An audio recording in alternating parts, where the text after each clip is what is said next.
hindi daw puwedeng dayain mga tol o hindi daw puwedeng manipulahin 'no, yung, mga panalo o itong tinatawag na lotto games mga tol. Yan ang sabi ng PCSO, Kahit na sa kabila ng, mga haka-haka ng mga iniisip ng iba't ibang mga tao na, "Teka, dinadaya na ata tayo ng PCSO, sunod-sunod yung mga nananalo, at etong nakaraan lang mga kapatid 'no, may bagong panalo na naman." Pero siyempre malamang eto may totoong nanalo na talaga kasi siyempre babawi sila diyan, ipapakita nila may nanalo talaga, 'di ba? So eto mga kapatid 'no, panonoorin natin 'tong balitang 'to mula sa UNTV. Ayan, sabi rito, PCSO humarap sa Senate hearing. Resulta ng Lotto Games hindi umano maaaring manipulahin mga tol. Kasi sabi ng iba mga manipulado daw 'no, mga tropa daw nung, general manager yung mga nanalo mga tol. Well, kung ano man ang, totoo diyan ay hindi naman tayo masyadong apektado, hindi naman tayo mananaya. Pero ang ano kasi mga tol 'di ba, napakaraming mga kababayan natin ang kahit papaano sa maliit na pag-asa man lang 'di ba, ay umaasa sila na baka sakali dito sa,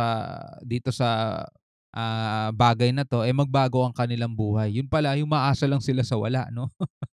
Well, anyway panoorin natin 'to mga tol, mula sa UNTV News. Arlene, ano na ang mga natalakay sa pagdinig at ano ang paliwanag dito ng PCSO? Ella, una nga sa mga na-question ni Senator Raffy Tulfo kung bakit dinagdagan ng 500 million pesos ang jackpot prize sa 649 Super Lotto noong Disyembre kung saan isang mananaya ang nanalo ng 614 million pesos. Paliwanag ni PCSO General Manager Mel Robles, partehan niya ito ng kanilang marketing campaign para mas maraming tumaya at bilang bahagi umano ng pasasalamat sa mga mananaya. Kinuhaan niya ang pinangdagdag na premyo mula sa sobrang pera sa prize fund reserve. Pero giit ni Senator Tulfo, bakit hindi na lamang ito inilagay para sa charity? Sagot ni Robles, bumalik din ito sa PCSO sa loob ng 30 araw at nakadagdag pa sa buwis na iniremit sa gobyerno. Tulad nga ng sinabi natin nung nakaraan 'no mga tol, hindi pa naman talaga nila hawak-hawak yung premyong premyo nila 'di ba? Madali lang kasi yun, eh.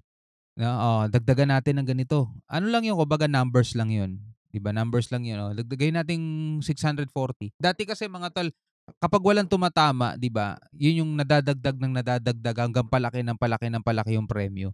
Ngayon sila bahala kung magkano gusto nilang idagdag, 'di ba? Eh, siyempre pang-akit 'yan 'no. Sabi nga marketing campaign daw nila para mas maraming mahikayat na tumaya. Siyempre ano ba naman yun, papasok ang 2024 baka sakaling tamaan nila at magbago buhay nila, 'di ba? So, ang daming tumaya talaga. Imagine mo na lang kung magkano ang, kikitain diyan ng PCSO sa sobrang dami ng tumaya.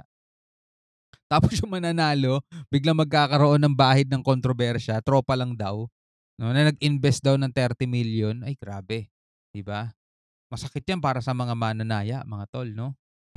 Stop na natin yung pag-augment ng price. Hayaan na lang natin na lumaki yung jackpot dahil sa taong mga tumataya. Dapat yung sobra-sobra ng pera, ibuhos natin doon sa kulang na ayuda sa mga nangailangan natin pobreng kababayan. Tama, eh, 'no? Kahit po yung nanalong yun, automatic din po augmented, hindi lang po yung charity namin, pati po yung universal healthcare gain doon, kasi 40% po ng charity namin. Samantala, natanong din ni Senator Tulfo ang posibilidad na mayroon umanong inutusan ang PCSO na tayaan ang lahat ng 14 million combinations sa 649 Lotto. Tiniyak ni Robles na hindi nila maaaring manipulahin ang resulta at proseso sa Lotto Games.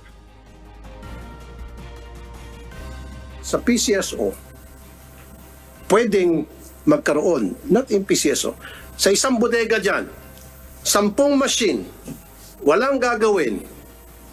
Every second, every minute, every hour, kundi mag-generate ng taya hanggang sa makover na yung 14 million combinations.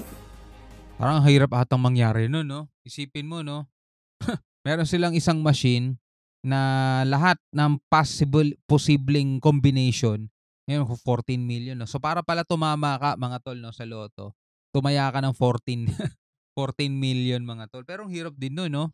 Hindi ka puwedeng pumila sa isang lotto outlet nun para tayaan yung gano'ng karami 'no. Unang-unang kapal ng papel nun. No, ang kapal ng papel nun. 14 million yun mga tol, oh. Hindi lang ganyan yan, hindi lang ganyan yan mga tol, Hindi lang ganyan yan kasi ang 1,000,000 nga ganito, 1,000,000 1 million na pesos na tagi 1,000, isang ganito yun. Imagine mo kung 14 million yun. Napakarami nun, 'di ba? Talagang ilang ilang, attached case yun, 'di ba? At least talaga sigurado kang tatama 'pag gano'n ang ginawa mo, 'di ba? Medyo may kalakihan ding halaga 'yan kung magkano ang isusugal mo para lang tumama ka, 'di ba? Betting po on all combinations is a right of anybody, assuming somebody betted on all the combinations, which is allowed naman po. If you can, it doesn't even guarantee you that you will get the jackpot by yourself. Our record shows na hindi naman po binetan po ang lahat ng combinations. O tama, hindi rin naman magagaranti yun na ikaw lang ang makakakuha ng combination na yun, 'di ba? Kasi sa dami-dami ng tao sa Pilipinas, pwedeng 1, 2, 3, 4 kayo makakuha ng combination na yun. Tama rin naman dito si General Manager, 'di ba? Pwede. Pero kung ikaw tataya ka ng 14 million combination, imagine mo magkano ba taya ngayon? No, may nabasa ako isa sa mga comment, ₱20 daw. So, 20 times 14, no? Ang laki nun, mga tol. Ang laking pera gagastusin mo, no?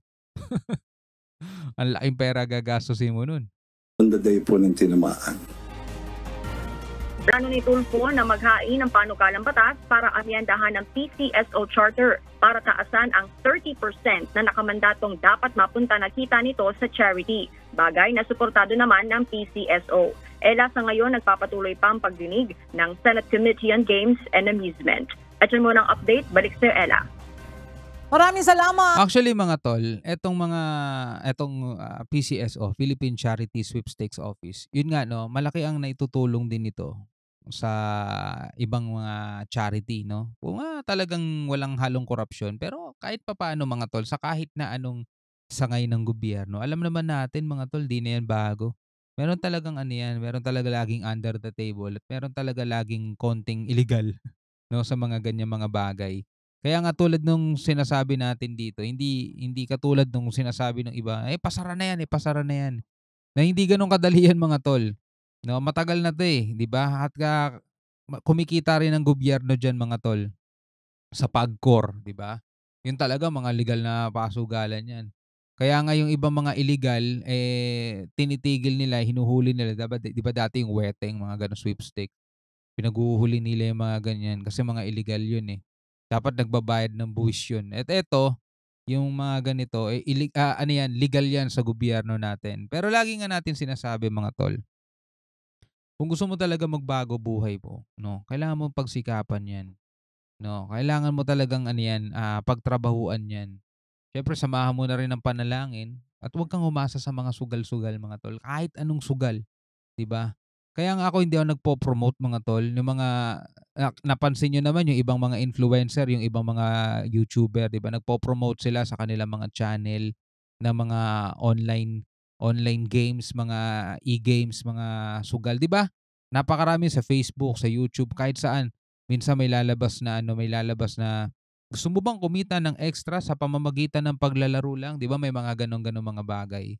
'Di ba? May mga nag-alok na rin sa akin ng ganyan.